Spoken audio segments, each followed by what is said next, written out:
date of the election. Date of the election, not up to that, but date of the election, you're right. Mr. Arch, you know, the thing is, I think this whole thing could have been resolved if the concerns, if there was more concern about the civil rights of the folks of Brooks County were more, was paramount instead of everything being talked about Quitman 10+2. See, every time I would come to the Board of Elections and talk, was always this thing of, well, we got to make sure everything is above or approached because of Quitman 10. And again, I believe that Quitman 10+2 is a sham anyway, but that's just my opinion. And had folks been trained in the Board of Elections properly 2 years ago, there would never been a such thing as Quitman 10. But there was so much emphasis put on the negative from the past that was brought about because of lack of training, that no one bothered to it. They were so busy making sure that we were dotting every I and crossing every T to ensure that we were doing absentee ballots properly, that no one ever bothered to go look at the Board of Elections. You see, in this film that you're getting ready to get, the state law says that we must adhere to sunshine laws. That Board of Election meeting was called. It was not a secretary there. They did not use proper Robert Rules of Order. There were, matter of fact, they didn't read, the minutes weren't even approved until an hour after the meeting had started. The law says that every public meeting must be recorded. There was not one stroke of a minute taken by either Ken or the chairman of the Board of Elections. And even then, it was admitted that, well, we haven't had that much training. So again, this investigation shouldn't even be at this stage right now. Everyone should have been trained properly, or they shouldn't be in that position. And we would be talking about this right now. Mr. Collins knew those ballots were wrong. Deb Cox at Lowndes County, I physically called her. She called Ken, explained Ken how to get those ballots right. There were absentee ballots that were sitting in Ken's office for 8+ days, requests before he sent the ballots out.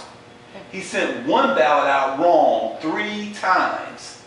On the last time that he sent it, Deb Cox told him to overnight the daggone thing because the kid was in Maryland and there was no way he could get it back here in time. There was no sense of urgency when it came to ensuring that everyone had the right to vote. So, you know, how do we ensure that we're going to have a partial and fair election in November? I have no confidence in the Board of Elections.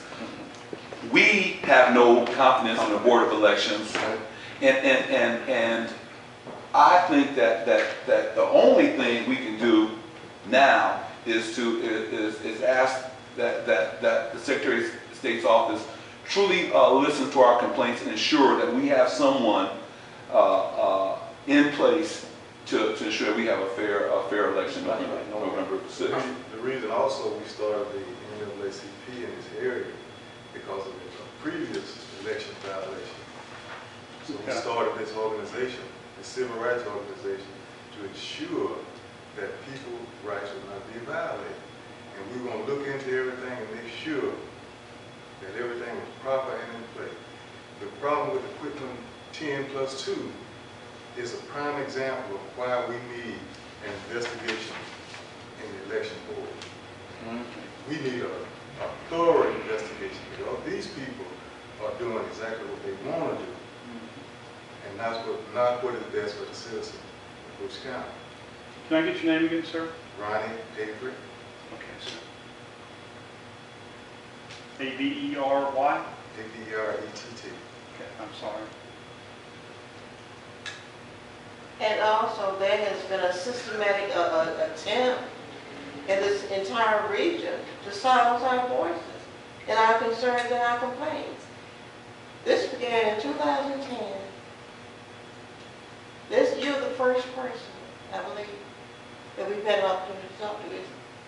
We came 2 weeks ago. Come. Yeah. Came 2 weeks ago. Mr. Archer, I'm one of the board members at the Board of Elections. Yes, sir. Missouri City.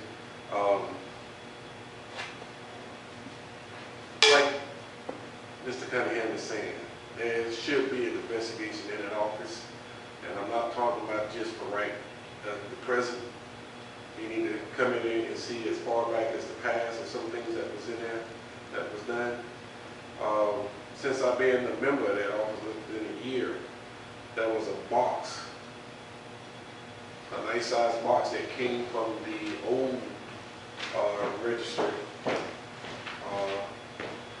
Not Joanne Collins, but what's Miss Love's first name? No? Miss Mel Lovett. She sent the box over. It was a pretty good sized box. And it was full of a lot of voter registration information. And I'm talking about stuff that people should have been registered and not sure if they was registered, but just throwing the rubber band in the box. Things like that from the past. What I have realized with the absentee ballots on this election is that they was calling people to let them know that they ballot, there was something wrong with their ballots. And I understand they were doing it as a courtesy. But what that book, that green book, the ACOG or the G's, I can't remember that code book, the green book. It states in there, if there's a question about anyone voting rights, it must be something done in writing. And the liaison for this area, I think her name is Rose, she's telling them it's okay if they call. But who's to say they called everybody? You know, you're making a phone call, there's no tracking to say that you made everybody, but it says it should be done in writing. And anytime you're supposed to do it in writing, it should be a copy in the person's file, what you mailed out to that individual, and what date you mailed it out to them, a date stamped on it. If you call it an individual, you have nothing to show that you called. And I understand they say they're doing it as a courtesy, but it's no paper trail with a phone call. So I don't know why she's allowing them to make these calls, which you can get a person in quickly, but still, like I said, there's no paper trail with a call that you called as an individual. Now, I might have 10 and call 2, and that means 8 people is not receiving an absentee ballot. I don't know what's going on, and then by the time it comes to the voting, they're not sure to go to the poll or wait for a ballot. But that is some things that need to be looked at, and Mr. Cunningham is correct. That office fully needs to be trained. As a board member, only training we had as a board, we went to Kennesaw State, and we was trained on how to do LNAs and do parts of the machines and this and that.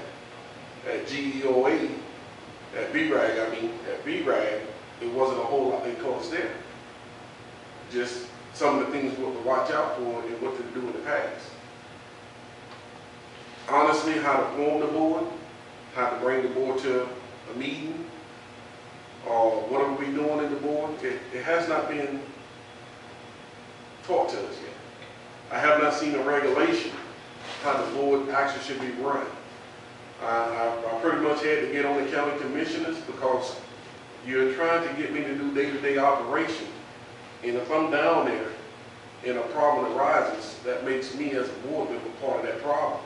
How can I come in there and be biased to that situation? A board member should come in neutral, not seeing what's going on. And what I'm saying on that is that you had a board member in the office working when the situation took place. And quite naturally, you're going to defend your office. Because when I came in to hear what was going on, it was that the individual, the voter, was wrong. I worked with the public for years as a letter carrier. Customers are always right until you can show them documentation where they're wrong. Nothing was shown to that customer, that voter, I say, where she was wrong and what she was saying. Because everything she quoted Mr. Caller's on is pretty much that she was right.